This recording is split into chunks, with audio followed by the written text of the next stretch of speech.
नमस्कार दोस्तों, स्वागत है आपका एक्सीलेंस फैमिली में। मैं हूं रवि और आज हम शेयर कैपिटल चैप्टर से नोट्स टू अकाउंट की प्रिपरेशन सीखेंगे।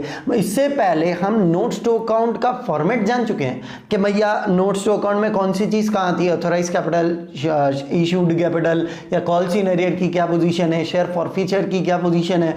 आज हम उसका क्वेश्चन करेंगे कि अगर क्वेश्चन में से वैल्यू वहां रखनी है, मतलब अगर पूरा क्वेश्चन करना है नोट्स टू अकाउंट के लिए तो कैसे किया जाएगा। तो चलिए स्टार्ट करते हैं। एक एग्जांपल लिया हमने यहां पर, तो एग्जांपल स्टार्ट कर रहे हैं दोस्तों।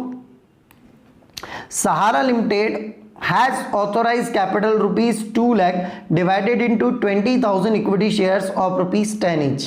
सहारा लिमिटेड है कंपनी जिसके पास रुपीस 2 लाख की authorise capital, maximum nominal capital, जो कि 20,000 शेयर्स में डिवाइडेड है of rupees 10 each। Company issued 10,000 equity shares at a premium of rupees 2 per share. Company ने इसमें से 10,000 शेयर इश्यू किए हैं, रुपीस 2 प्रीमियम के ऊपर इश्यू किए हैं। एप्लीकेशन पे 3 रुपए मांगा कंपनी ने, अलॉटमेंट पे 4 रुपए मांगा है, फर्स्ट कॉल पे 3 रुपए और सेकंड एंड फाइनल कॉल पे 2 रुपीस पर शेयर मांगा है। Nishang who hold 500 shares could not pay any amount after application. एक बंदा है, शेयर होल्डर है निशांक, जिसके पास 500 शेयर है, जो कि एप्लीकेशन के बाद कोई अमाउंट पे नहीं कर पाया, मतलब कि ना अलॉटमेंट दिया, ना फर्स्ट कॉल नहीं दिया, ना सेकंड एंड फाइनल कॉल दिया। इसके अलावा and Prashant who hold 200 shares could not पे बोथ कॉल्स। प्रशांत एक और शेयर होल्डर है जिसके पास 200 शेयर्स थे और वो दोनों कॉल नहीं पे कर पाया। Company forfeited Nishank share and re issued 300 share for rupees 8 पर शेयर फुली पेड अप। अब देखो यहां पर ये है कि नोट्स टू अकाउंट बनाते समय हमें 3 कैटेगरीज को ध्यान में रखना है ना। कौन सी? कॉल्स इन एरियर, फॉरफीचर और री इश्यू। वैसे तो subscribe and fully paid up, subscribe but not fully paid up, दोनों कैटेगरी है ही सही, पर जो कैलकुलेशन मेन आता है कि कितने शेयर फुली पेड अप है, कितने शेयर्स पे कॉल इन एरियर है, कितने शेयर्स पे फॉरफीचर और कितने पे री इश्यू है, ये कैलकुलेशन इंपॉर्टेंट है। ये मैंने उसमें नोट्स में भी समझाया था आपको, तो यहां हम कैलकुलेशन समझेंगे उसका। Prepare notes to account. चलिए नोट्स टू अकाउंट प्रिपेयर करते हैं। उससे पहले सबसे पहले हम यहां पर इंस्टॉलमेंट लिख लें कि कंपनी ने एप्लीकेशन का मांगा है,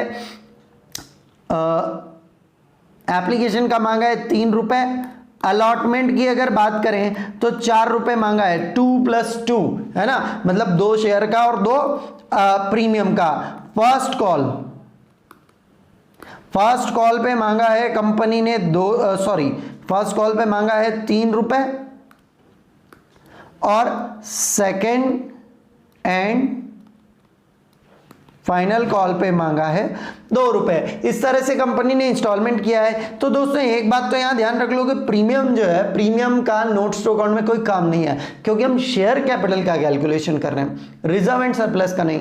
प्रीमियम कंपनी के लिए प्रॉफिट की तरह होता है, उसका जिक्र शेयर में किया ही नहीं जाता। मतलब कि हम इस अमाउंट की बात कर रहे हैं शेयर की, प्रीमियम की नहीं। तो नोट्स टू अकाउंट में प्रीमियम का कोई भी रोल नहीं है। अब थोड़ा सा मैं यहां कैटेगरी डिवाइड कर दूं कि हमारे पास कौन कौन सी कैटेगरी है। टोटल जो इश्यूड शेयर है हमारे पास, टोटल इश्यूड शेयर है हमारे पास 10,000। इनमें से निशांक के पास 500 शेयर्स थे, है ना, ये ध्यान से देखिएगा कैलकुलेशन। निशांक के पास 500 शेयर्स थे और 500 शेयर पे उसने allotment first call second call नहीं दिया, मतलब ये 500 शेयर्स क्या थे? कॉल्स इन एरियर्स में थे। उसके बाद कंपनी ने इन 500 शेयर्स को फॉरफीचर कर लिया, है ना, फॉरफिट कर लिया कंपनी ने इन 500 शेयर्स को। तो ये निशांक के share calls in arrear category से, है ना, निशांक के share calls in arrear category से कहां चले गए? फॉरफीचर कैटेगरी में चले गए, फॉरफिटेड कैटेगरी में चले गए। अब इनमें से, इन 500 शेयर्स में से 300, ठीक है, 300 शेयर कंपनी ने री इश्यू कर दिए। देखो तो 500 टोटल शेयर्स थे, 500 टोटल शेयर्स थे, जिनमें से 300 री इश्यू कर दिए, तो बचा क्या? 200 शेयर। तो मैं कह सकता हूं कि निशांक के शेयर पहले कॉल्सिन एरियर थे, उसके बाद ये कैटेगरी, तो कॉल्सिन एरियर कैटेगरी खत्म हो गई क्योंकि इनको फॉरफिट कर लिया गया। फॉरफिचर के बाद इन शेयर में से 300 शेयर को री इश्यू कर दिया गया, इन शेयर्स में से 300 शेयर्स को री इश्यू कर दिया गया। तो 500 में से 300 तो री इश्यू हो गए, तो फॉरफिटेड कैटेगरी कितनी बची? 200। तो हम कह सकते हैं कि निशांक के 200 शेयर तो फॉरफिटेड है और 300 शेयर री इश्यूड है। तो दो कैटेगरी तो ये बन गई आपकी। इसके बाद हम बात करते हैं दोस्तों प्रशांत की। प्रशांत के पास 200 शेयर्स थे जिनको की कंपनी ने फॉरफिट नहीं किया और उसने बहुत कॉल्स नहीं दी थी, इसलिए ये कौन सी कैटेगरी में गिना जाएगा? कॉल्स इन एरियर कैटेगरी में। ये 3 कैटेगरी हो गई। चलिए अब नोट्स टू अकाउंट प्रिपेयर करते हैं। सबसे पहले हमें ऑथोराइज कैपिटल का ध्यान देना है कि ऑथोराइज कैपिटल क्या कह रही है। तो हमारे पास 20,000 इक्विटी शेयर्स हैं ऑफ ₹10 ईच।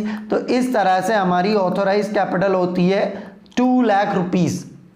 ओके, इश्यू कितने किए? इसमें से 10,000 शेयर्स इश्यू किए हैं ऑफ ₹10 ईच। तो इश्यूड कैपिटल हमारी बनती है दोस्तों 1 लाख। ये भी कैलकुलेशन में नहीं आएगा। सब्सक्राइब कैपिटल, सब्सक्राइब में 2 कैटेगरी है आपके पास। नंबर 1 कैटेगरी है subscribe and fully paid up, number 2 category है subscribe but not fully paid up. Subscribe and fully paid up जो कैटेगरी है आपकी, subscribe and fully paid up, इस कैटेगरी में वो शेयर्स आते हैं जिन पे पूरा का पूरा पैसा आ चुका है। इस कैटेगरी में कौन से शेयर आते हैं? जिन पे पूरा का पूरा पैसा आ चुका है। अब हम कैलकुलेशन करते हैं दोस्तों। हमारे पास कितने शेयर्स थे? हमारे पास 10,000 शेयर्स थे। उसमें से 500 शेयर तो निशांक के थे, तो बचे 9500 क्योंकि निशांक ने पूरा पैसा नहीं दिया था, और 200 शेयर प्रशांत के थे तो बचे 9300, है ना।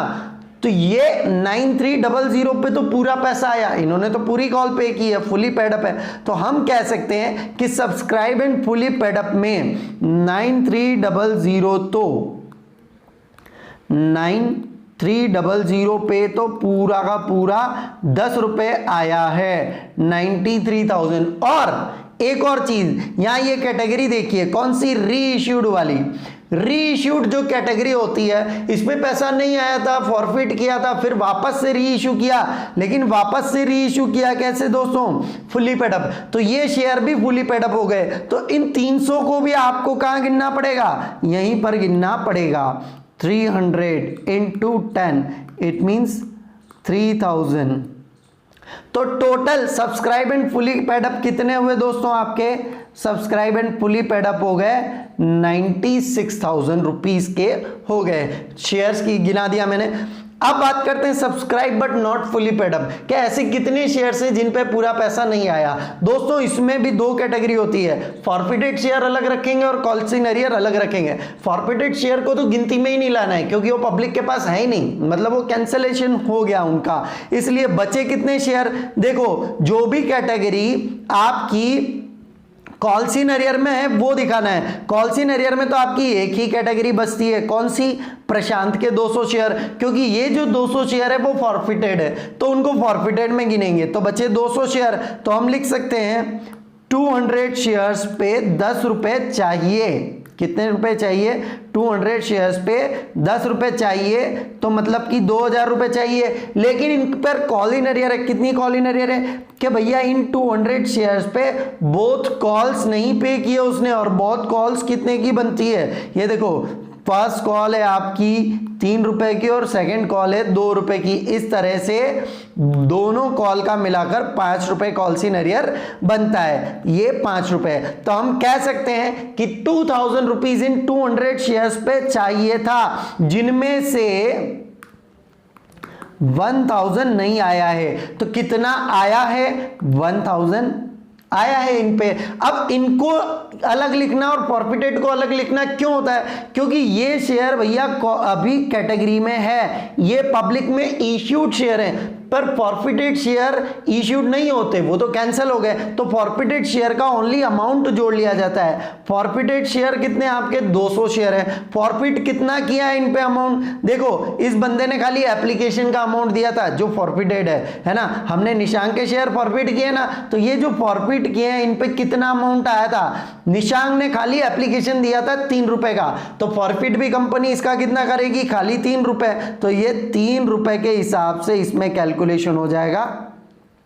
तो फॉरफिटेड शेयर का अमाउंट कितना आया 600 रुपीज, तो इस तरह से बाहर अमाउंट आ जाएगा 97,600, ये शेयर कैपिटल का अमाउंट है जो मिला है कंपनी को। इसको हम दिखा देंगे शेयर कैपिटल में, शेयर कैपिटल में दिखा देंगे हम 97,600, ठीक है। तो ये दोस्तों शेयर कैपिटल का कैलकुलेशन हो गया हमारा, है ना। तो इस तरह से हम नोट्स टू अकाउंट बनाकर शेयर कैपिटल का अमाउंट दिखा सकते हैं, चाहे उसमें प्रीमियम हो, चाहे उसमें कॉल इन एरियर हो, री इश्यू हो। बस थोड़ा सा कैलकुलेशन का ध्यान रखना है कि री इश्यू अगर हुआ तो वो फुली पेड अप की कैटेगरी में चला जाएगा, या जैसा भी उस पर अमाउंट का बोलेगा, है ना। कॉल इन एरियर है तो कॉल इन एरियर दिखाना है, फॉरफिटेड हो तो फॉरफिटेड दिखाना है। तो इस तरह से हम नोट्स टू अकाउंट प्रिपेयर कर सकते हैं। तो उम्मीद है दोस्तों कि आपको ये वीडियो पसंद आया होगा, तो इस वीडियो को लाइक कीजिए, शेयर कीजिए प्लीज, और सब्सक्राइब कीजिए हमारा चैनल। बहुत बहुत धन्यवाद।